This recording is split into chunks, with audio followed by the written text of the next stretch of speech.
Hello everyone, সবচেয়ে দামি খাবার রেস্টুরেন্টের বাসায় তৈরি করে দেখাবো আজকে অল্প খরচে। সো বাসায় করে দেখার জন্য সবাই আমার সাথে থাকুন, ভিডিওটা দেখুন। তো আমি চলে যাচ্ছি, চিকেন নিয়েছি। আজকে আপনাদেরকে দেখাবো চিকেন ফ্রাই আর চিকেন ভেজিটেবল রাইস করে দেখাবো।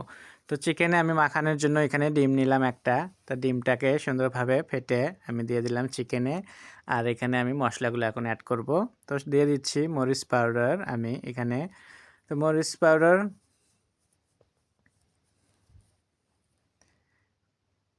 দিলাম, দিয়ে আমি এখানে টেস্টিং সল্ট দিচ্ছি পরিমাণ মতো। আর দিয়ে দিতে হবে এখানে আমি কি কি মশলা দিচ্ছি সেটা দেখাচ্ছি বাকিগুলো। নর্মাল লবণ দিচ্ছি আমি এখানে। নর্মাল লবণ দেওয়ার পরে এখানে দিয়ে দিতে হচ্ছে সয়া সস। তো সয়া সস কিন্তু পরিমাণ মতো দেবেন, কারণ এখানে হলো কার লবণ আছে। তো সেই অনুযায়ী অন্যান্য লবণগুলো আপনারা কম দেবেন, স্বাদ লবণ দেন কিংবা নর্মাল লবণ কম দেবেন। আমি সেইভাবে দিচ্ছি। তারপরে আমি এখন ওয়েস্টার সস দিচ্ছি। তো ওয়েস্টার সসটা দিচ্ছি এখানে, আমি টমেটো সস ইউজ করব না, কারণ ওয়েস্টার সসটাও কিন্তু মিষ্টি এখানে। তো এই জন্য করে আমি এখানে দিলাম না। আর এখন দিয়ে দিচ্ছি আদা বাটা, 2 চামচ আদা বাটা দিয়ে দিচ্ছি, রসুন বাটা। তো রসুন বাটাটাও পরিমতো দেবেন, যেহেতু আমি ঘরেও মশলা দিয়ে বানাচ্ছি সেই অনুযায়ী ঘরের যা মশলা আছে সামান্য উপকরণ এটা দিয়েই। তারপর আমি এখানে দিয়ে দিচ্ছি একটু কর্নফ্লাওয়ার। তো কর্নফ্লাওয়ারটা দেওয়ার কারণ হলো এটাকে গ্রেভিটা একটু সুন্দরভাবে করে নেবে চিকেনের গাটা। যেহেতু ডিম দেওয়া আছে, ডিমের সাথে করে একদম মাখো মাখো করে নেবে। ময়দা দেওয়ার সময় যেন খুপিয়া হয়। এখানে গরম মশলার গুঁড়ো দিচ্ছি আমি, বাসায় বানানো গরম মশলা। তো আপনারাও তো জানেন কিভাবে গরম মশলাটা বানায়। তো এটা তারপরে এখানে আমি দিয়ে দিচ্ছি একটু কস্তুরি মেথি। তো কস্তুরি মেথিটা দিলে পান্তরে এটার একটা সুন্দর একটা ফ্লেভার আসে সেই জন্য করে। তো এগুলো সব কিছু দিলাম আমি এখানে। দেওয়ার পরে এখন ভালোভাবে এটাকে হাতের সাহায্যে মেখে নিতে হবে। তা আমি হাতে এভাবে মেখে নিচ্ছি, দেখতেই পারছেন কত সুন্দর করে ভালো করে মেখে নিচ্ছি। আর আমার হাতে একটা রিং পরা আছে, দেখতেই পারছেন খুবই সুন্দর একটা। আপনাদের বলতে হবে যে এটা কোথা থেকে কিনেছি, কত দামের মধ্যে এটা কিনেছি। তো আমি জানি অনেকেরই পছন্দ হাতের রিংটা এরকম, তো অনেকেই পছন্দ করে। আমার একদম খুবই পছন্দ, সেই জন্য করে আমি পরেছি, কারণ আমি এটাকে খুব পছন্দ করি। তো যাই হোক, চিকেনটাকে আমার খুব ভালোভাবে ম্যারিনেট করা হয়ে গেল। এখন এই চিকেনটাকে কিন্তু 2 ঘন্টার জন্য রেখে দিতে হবে। তো আমি এখন 2 ঘন্টা পর জন্য এটাকে আমি রেখে দিচ্ছি। 2 ঘন্টা পর আমি আবার রান্নার জন্য আসবো। তার সাথে আমি এখানে আবার নিয়ে নিচ্ছি রাইসে যে একটু চিকেন দেবো সেই চিকেনটাকে। তো এখন এই চিকেনটাকেও আমি এটার সাথে করেই মেখে রেখে দিচ্ছি আলাদা করে একটু। তো এখানে আমি বেশ কিছু মশলা দেবো না, অল্প কিছু দেবো। তো দিয়ে দিচ্ছি একটু আদা রসুন বাটা আর একটু সয়া সস। তো এই ৩ টা উপকরণ দিয়েই আমি এটাকে মেখে নেবো এখন।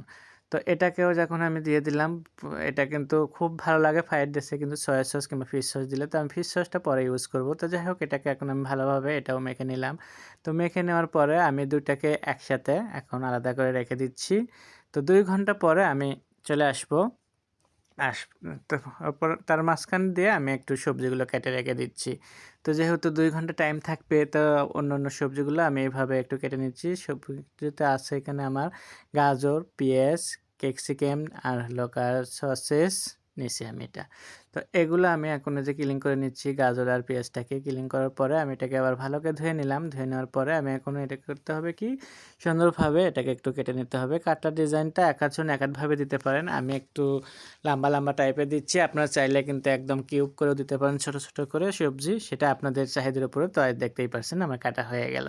তো কাটা যখন এটাও হয়ে গেল, তখন আমার এটা কিন্তু আমি রেখে দেবো। আর এই ফাঁকে এটার জন্য করে কিন্তু আমি রাইসটাও বয়েল করে নিচ্ছি। তো রাইসটা কিন্তু অলরেডি আমার চুলোতে বয়েল দিয়ে দিছি, দেখতেই পারছেন হয়ে গেছে। এটারও কিন্তু এখন আমি পানিটা ঝরে নিচ্ছি। তো যাই হোক, রান্নার সব কিছু মিলে দেখা গেছে আমার হলো 50% গুলো নিয়ে আমার রেডি হয়ে গেল। তো আর 50% কিন্তু আমি 2 ঘন্টা পরে আবার ফিরে আসবো। তো যাই হোক, রাইসটাকে এখন আমি এটাকে ঠান্ডা করার জন্য রেখে দিচ্ছি। ঠান্ডা করে রেখে দেবো একদম সুন্দরভাবে। ঠান্ডা রাইস দিয়ে যখন এটা করবেন ফ্রাইড রাইসটা, তখন খুব ভালো একদম ঝরঝরা হবে। তো যাই হোক, আমি 2 ঘন্টা পরে চলে আসতেছি চুলোয়। চুলোয় চলে আসার পরে আমি 2টা প্যান বসিয়ে দিছি। একটাতে চিকেন ফ্রাইয়ের জন্য আর একটাতে রাইস কুকিংয়ের জন্য। তো রাইস কুকিংয়ের যেটাতে কড়াই নিয়েছি সেটাতে কিন্তু আমি দিয়ে দিলাম একটু ঘি।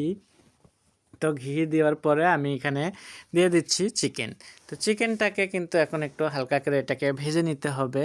তো আমি একটু একটু নাড়াচাড়া দিয়ে সুন্দরভাবে একটু ভেজে নিচ্ছি। আর এই ফাঁকে এটার জন্য যে সবজিগুলো সেটাও কিন্তু আমার হাতের পাশেই রেখে দিচ্ছি, যে একটু নাড়াচাড়া দিয়ে এটা কিছুক্ষণের মধ্যেই হয়ে যাবে বলে আমি ওটাকে হাতে রেখে দিলাম। তো এখন ওটাও আমার এখন দেওয়ার টাইম হয়ে গেছে। তো তখন আমি সবজি ওখানে আছে সসেজ যাই হোক সবকিছু মিলেই আমি একসাথে এখন দিয়ে দিচ্ছি। কারণ এটা আলাদা, আলাদা করে দেওয়ার কোনো কিছুই নাই এখানে। যার সবজিগুলো আছে সব নরম সবজি। কুইকলি কিন্তু আমার এটা রান্না হয়ে যাবে। সেজন্য করে আমি একসাথে দিয়ে দিলাম। তো এটা দিয়ে একটু নাড়াচাড়া দিতে হবে। নাড়াচাড়া দিচ্ছি আমি সুন্দরভাবে একটু দিয়ে আমি এটাকে করছি। আর ওইদিকে কিন্তু চিকেন ফ্রাইয়ের জন্য তেলটাও কিন্তু গরম হয়ে যাচ্ছে।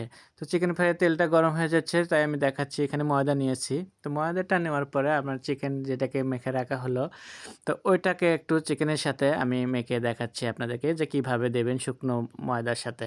তো যেহেতু আমার ওখানে ডিম তারপরে সব কিছু মশলা-টশলা দিয়ে গ্রেভি একটা তৈরি করা ছিল চিকেনের। তো ওই চিকেনটাকে যখন এই যে এভাবে নেবেন ময়দাটাকে সুন্দরভাবে ওটার সাথে কিন্তু একদম ইয়ে করে নেবে, আটকে নেবে। তাহলে আর আপনার এক্সট্রা কোনো মানে ডিমে কিংবা পানিতে ডুবাতে হবে না। এটাকেই কিন্তু সুন্দরভাবে ভাজা হবে। তো যাই হোক আমি এটাকে রেডি করে নিলাম। তো এটা এখন রেখে দিচ্ছি। দিয়ে আমি এদিকে রাইসের জন্য করে যেহেতু তেলটা গরম হচ্ছে, তাই হতে থাক। গরম হওয়ার পর পারফেক্টভাবে গরম না হলে তো আর দেওয়া যাবে না। তো রাইসের এটাতে আমি এখন দিয়ে দিচ্ছি একটু ফিশ সস। তো ফিশ সসটা কিন্তু অবশ্যই যাবে ফ্রাইড রাইসে। তো ফিশ সস, তারপরে হলো সয়া সস। তো আমি আবারও দিচ্ছি। নরমাল লবণটা কিন্তু খুব কম ইউজ করতেছি। তো সেই ক্ষেত্রে আমার এখানে সব কিছুতে লবণ আছে, ফিশ সসেও লবণ আছে, সয়া সসে, তারপরে এখানে টেস্টিং সল্ট। আমি এই যে দিয়ে দিচ্ছি ব্ল্যাক পেপার। তো ব্ল্যাক পেপারটা দিয়ে দিচ্ছি এই কারণে আমি আর এখানে তো কাঁচামরিচ আমরা ঝাল দিচ্ছি না আর কিংবা শুকনো মরিচের তো যাবেই না এখানে, সেজন্য করে আমি দিলাম না। তো আবার দিয়ে দিলাম একটু টেস্টিং সল্ট টেস্ট করার জন্য।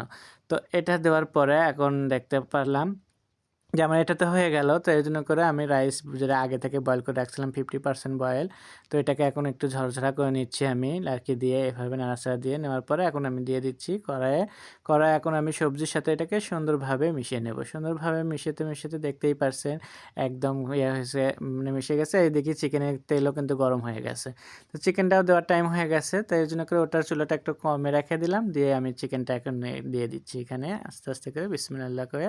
তো আমি চিকেনটাকে এখানে দেবো আর এটাকে সুন্দরভাবে একটু ভেজে নেব লাল, লাল করে। আর এই ফাঁকে কিন্তু আমার রাইসটাও কিন্তু দেখেন একই সাথে আমার দুইটা চুলা আছে বলে আমি একই সাথে দুটাই করতে পারতেছি। তাছাড়াও একটা চুলা হলে কিংবা অনেকেই দেখা গেছে একসাথে হয়তোবা একটা, একটা করে ২-৩ টা করতে পারে না।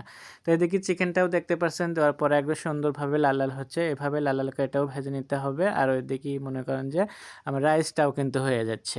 তো রাইসটা যখন হয়ে যাচ্ছে তো নামানোর আগ দিয়ে আরেকটু কিছু দিতে হবে। সেটা হলো একটু লেবুর রস দিলাম, দেখতেই পাচ্ছেন। লেবুর রসের একটা সুন্দর একটা ইয়ে আসবে, ঘ্রাণ আসবে এখানে, আবার খেতেও ভাল লাগবে। তো সাথে লেবুর রস দিলে হবে না, সাথে একটু দিতে হবে চিনি। তো চিনিটা থেকেও আমি আবারও বলছি যে চিনি কিন্তু যেকোনো তরকারিতে, যেকোনো খাবারে আপনারা দিতে পারেন নামানোর আগ দিয়ে। এটা সুন্দর একটা ফ্লেভার আর একটা স্বাদও আসে। সেজন্য করে আমরা দিই চিনিটা।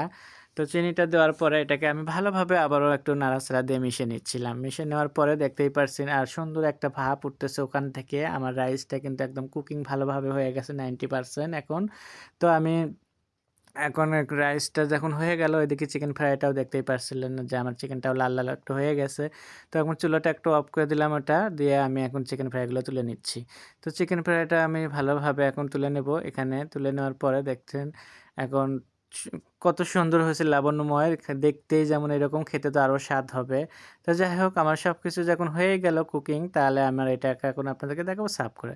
তো সার্ভ করে দেখার জন্য নিয়ে আসলাম। দেখতেই পাচ্ছেন সুন্দর জিনিস, সুন্দর বাটিতে করে যখন সার্ভ করবেন দেখতেও ভালো লাগবে, খেতেও স্বাদ লাগবে।